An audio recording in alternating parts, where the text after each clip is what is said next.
Listen, you know the score by now. The podcast in general contains scenes of violence, adult language, and disturbing subject matter. We do, as always, strongly recommend your discretion as a listener. This particular episode, if you haven't listened to any season 3, don't listen to this. Don't listen to this at all. This is not what you want. This is a recap. So there will be spoilers ahead. And then I'm gonna make a bird noise. What can I do as a pretty convincing bird noise? How about this one? Ah! That wasn't convincing at all. Anyway, let's get into it.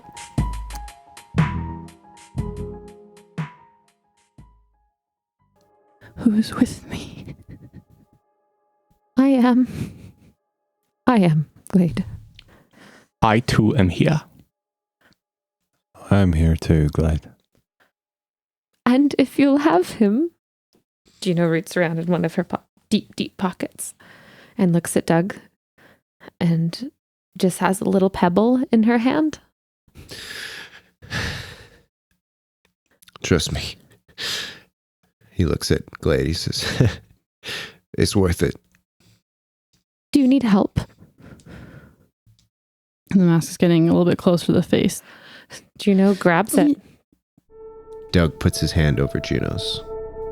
Aaron misinterprets and puts his hand over Doug. She doesn't need my strength. I'll just put my hand on her shoulder. Glade lets out a long... and the mask drops out of her hand. Doug just closes his eyes and nods. Gino puts the pebble in her hand and closes it and holds Glade's hand in hers. You all wake up, and Glade, your hand is closed, and there's something small and hard kind of pressing into your palm. You open it and you look down, and there's a pebble. Hello, friends. It's your friendly neighborhood keeper here. We do not have episode 13 recorded as of me recording this particular message. So I thought what I would do is put together a little recap of the story so far. What you just heard was from episode 1, wherein Glade made the decision to put down the mask with the help of her friends. After a foray into her mind where they encountered echoes of Michael Wormwood, and the mask pursued them through not only Glade's mind, but through Juno, Alistair, and Baron's, they did manage to rid her of the control of the third mask. We then moved on to episode 2. Upon waking up and realizing that 7 months had passed, Glade also learned, as well as the rest of the crew, that Doug had rendered himself a cripple with the effort needed in order to send them all into Glade's mind. They stopped for fuel and spare parts, as they were still missing their landing gear, and they came to R-Tip's station, where they learned that a ship called the Howler had arrived in the system, and as they looked at the footage the station had recorded, they discovered an unfortunate truth. Some sort of gun battle before it went dead? Not that we could see. And you don't know what was chasing it? We caught a glimpse of something. Our scopes here on the station aren't really that good, but you can see Clem reaches into a pocket and he pulls out a personal data center, and he pulls up a little video. He's like, this is as good as we saw. It was kind of captured in the backdrop of the sun, so the image is not too good. And he presses play, and you see the vague outline of what looks like the type of creature that was attacking Gate City. In the end, need drove them to the wreck of the Howler. As they approached, they were hailed by the captain, Jebediah J.J. Jerome, who appeared spaced out and kind of fucked up, honestly. They breached the cargo bay, while Alistair stuck into the med bay. Greeted by the captain, Glade and Creed noticed that the captain was obviously infected and they executed him. However, the act of shooting him awakened the other creatures. A very tense gunfight erupted, and Unfortunately, some unlucky rolls were saved by some lucky dodge checks. They managed to scrape out a narrow win without getting infected. The shotgun goes off. It tears a section of this creature's midriff away. And you just see this like incredibly human look of pain and panic. Just, help me. It's like black blood just kind of gets like vomited out of this person's mouth. Alrighty, that will bring it to your turn. Glade's gonna aim her shotgun at it. Okay. I'll give you peace. And that's a regular success. Go ahead and roll your damage. 17. Damn. Okay. You center it again. And the shotgun takes it just above the sternum. And there's this kind of ripping noise. And you can see this human head floating through space. From the severed bit of the spine that's sticking out of the neck, there are these like black, almost like tentacles that are kind of like questing for a moment before they twitch and then go still. And they seem to be running up the spine and into the brain. As they stripped the ship of everything useful while avoiding all of the fuckery that the Byakhee had left behind, including a bunch of goop that had seeped into the reactor and seemed to be feeding off it in some way, they then began debating on where to go and also what to do. Baron wanted to try to formulate some sort of diagnostic tool or a vaccine for the infection that the Byakhee caused, but the crew couldn't agree on it.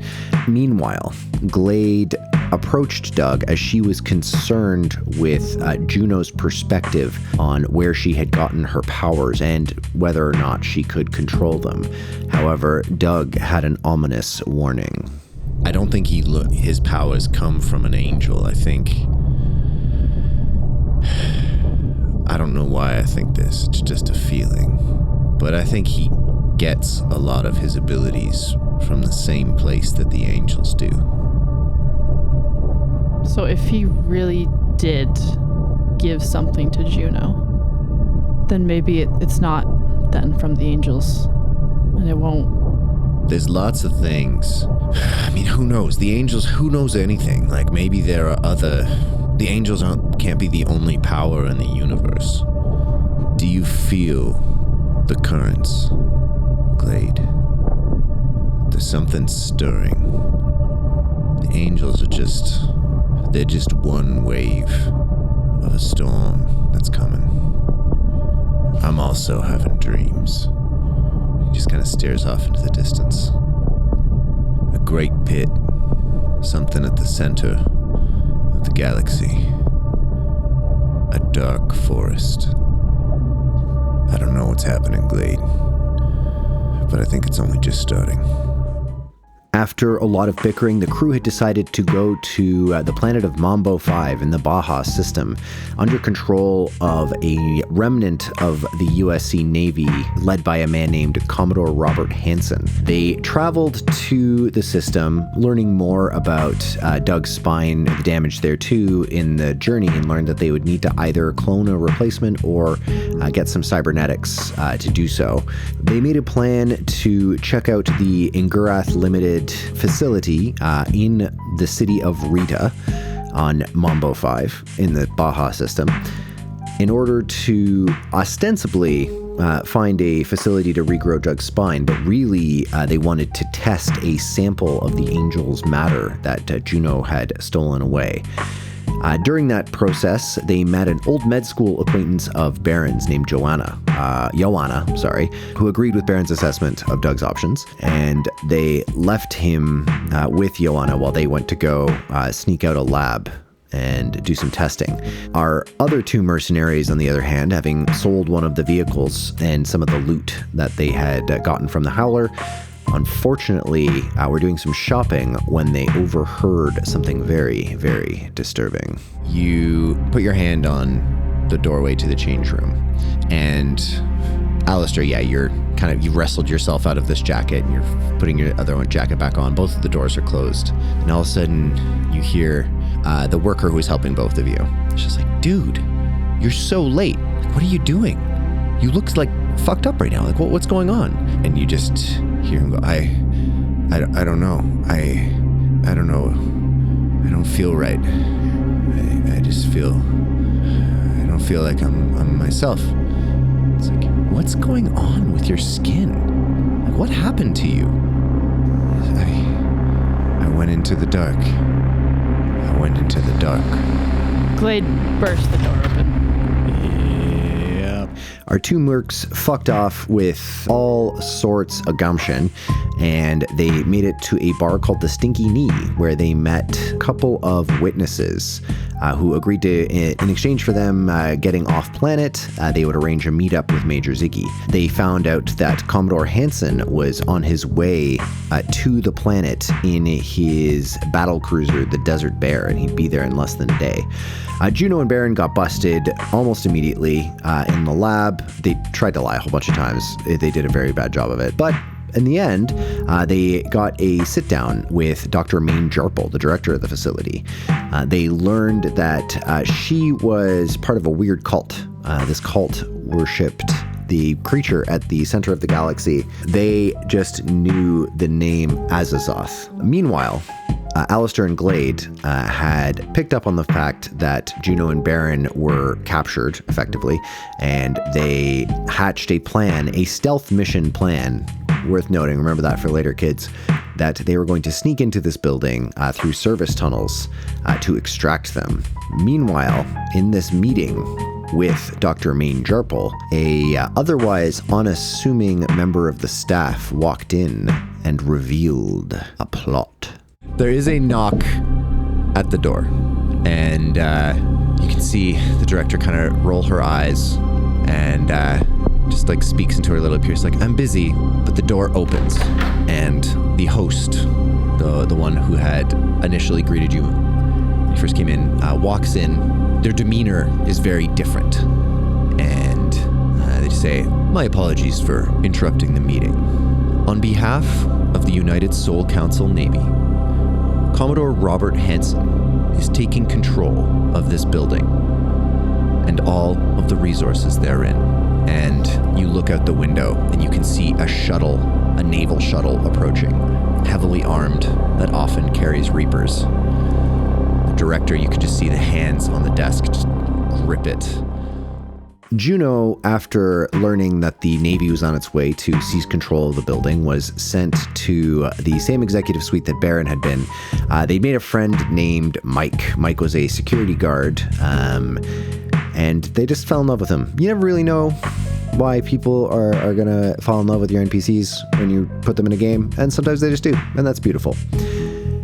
Down below the building, Alistair and Glade sneaked through some tunnels, which, true Stars Aren't Alright content there, they made their way to the underground entrance of Ingurath Limited, only to find a Nedled in their way. Also, in the spirit of a stealth mission, they threw just a ton of grenades at it, which created another problem in that, grenades are fucking loud. They had a slightly different experience of this mission than Baron and Juno. You throw the grenades down the hallway. You hear, and then there's this spurt of gunfire.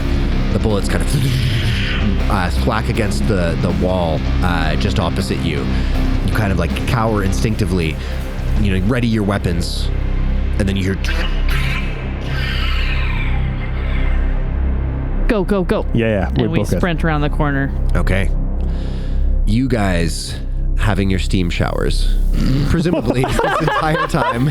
Look, we Baron relaxed in different ways. Baron has found a rubber ducky and has also wrapped a tiny little towel around the rubber ducky's waist as well, like a little face cloth that is sitting beside him in the steam shower.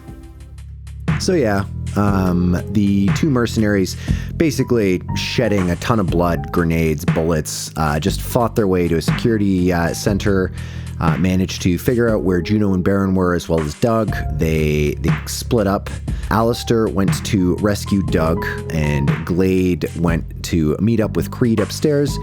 She managed to bluff some of the conference guards away. Juno and Baron had, of course, wanted to recruit Mike to their team, so that kind of worked out when they all got together. Unfortunately, just as things seemed to be going so well for our crew, they heard the telltale ringing of Reaper boots as the Navy had landed on the building. Alistair got dug out of the building and then realized that no one else was making it back. So he turned around and began fighting his way into the building, doing honestly very well, and also committing a bunch of murders, which, you know, that's pretty par for the course. Meanwhile, upstairs, the team ran away from the Reapers into a stairwell where Glade elected very tactically to almost wipe out her entire party with a grenade that she failed to throw very well. This put Juno and Baron into immediate comas and seriously injured Creed and Glade. Baron only surviving because Mike jumped in front of him, giving his life for the doctors. They all got separated at this time. Downstairs, Alistair finally got cornered by a bunch of guards and they disarmed him. Unfortunately, they brought him into a room that him and Glade had seen on a security camera full of the cocoons that the Byakhee had been coming out of. He could guess as to what his purpose was, but true to form for Alistair, he didn't take that lying down. You notice across some of the chrysali in the distance, this kind of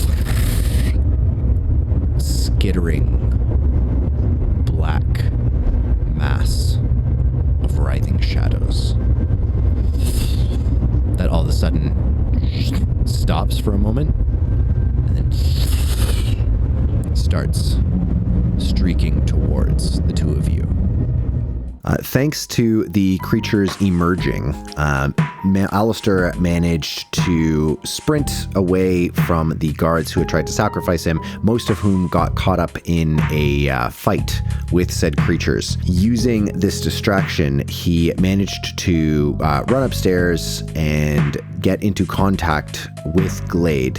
However, during this time, both Juno and Baron, in comas at this point, worth mentioning, had been contacted in their minds by the man in the blood-red suit. It seems that he had been brought into their minds, tracked almost on the bottom of someone's metaphorical boot during the earlier foray into Glade's mind. However, outside, in meat space, Creed had gone missing. Nobody seemed to know where he was. Before they could figure out how to find him, however, they heard a chittering from the vents, and Glade was possessed. She drew her arm sword and approached Alistair, who armed himself with a scalpel. Glade just lunges for you. You manage to just kind of backstep. Glade, don't make me fucking do this again today.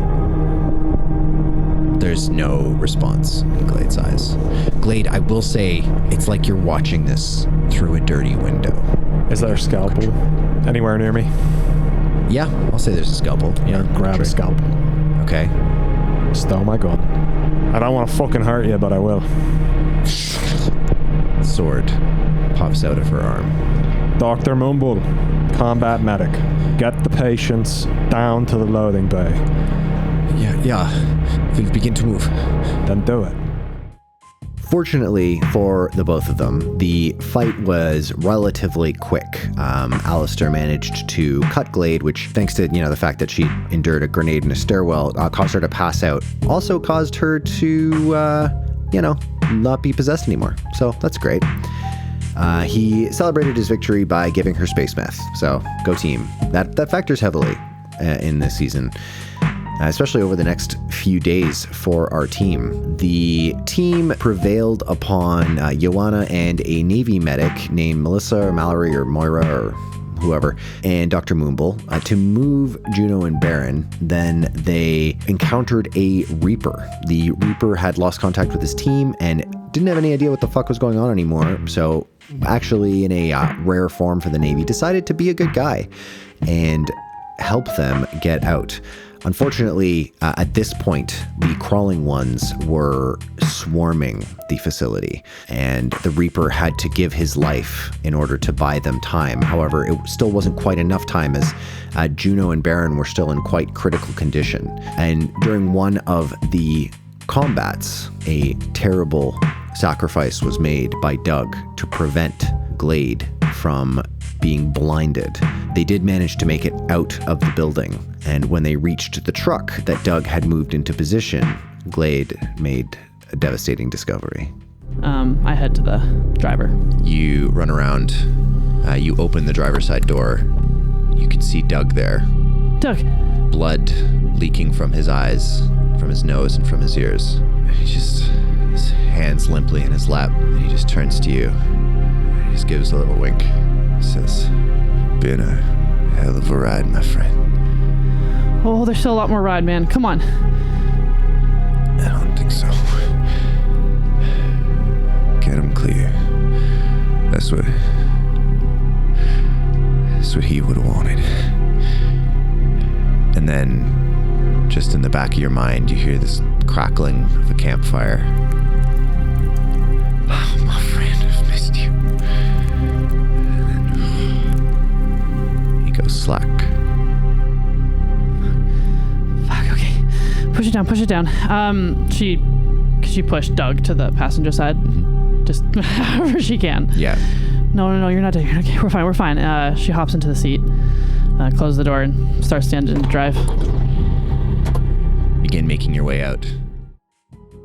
After some minor mishaps on the way out of the city, they managed to get out of Rita in their ship. They burned for Sandra City, where they discovered that Sandra was actually an anarcho-communist commune. Unfortunately for those of us leftists, and something that will probably be far too true to life, we all know that a lot of these factions don't tend to get along, and the city of Sandra was no exception. They managed to kind of patch themselves up on the way, and they made contact with someone named Sarah, who promised them that she'd give them as much fuel as she could, which was about 4 tons, in exchange for them snuggling nukes onto the Desert Bear to prevent Robert Hansen from expanding his de facto empire.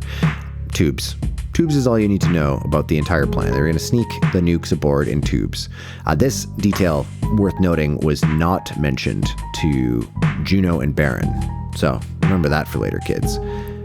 That being said, they shook hands on it. As suicidal as the mission seemed to be, they got a bunch of fuel loaded up onto their ship, and then they were getting ready to leave when they received a transmission.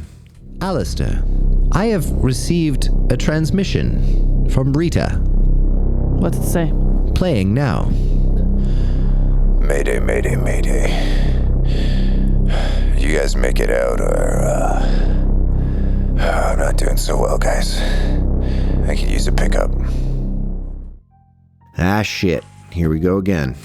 So, they left. They made their way back to Rita, discovering that Creed was in the building with Dr. Main Jarple. They did manage to rescue him, but unfortunately, they attracted the attention of a bunch of Byakhee. These Byakhee were behaving strangely. As they attacked the ship, they seemed to be covered in writhing masses of black shadow, which they realized were the crawling ones piggybacking on the Byakhee. I'm a cruel keeper sometimes. The fights actually went pretty decently in their favor. Dr. Main Jarple, of course, being a cultist, having dove into the writhing black shadows in order to appease her crazy god at the center of the galaxy, making it more powerful, which is probably good. It's probably not going to come back to haunt them later. That being said, yeah, the fight actually went pretty well for our heroes right up until the very end, when unfortunately in the chaos, the tube, the hose, I should say, to Glade's flamethrower was cut, causing a massive explosion of flame. The flame kind of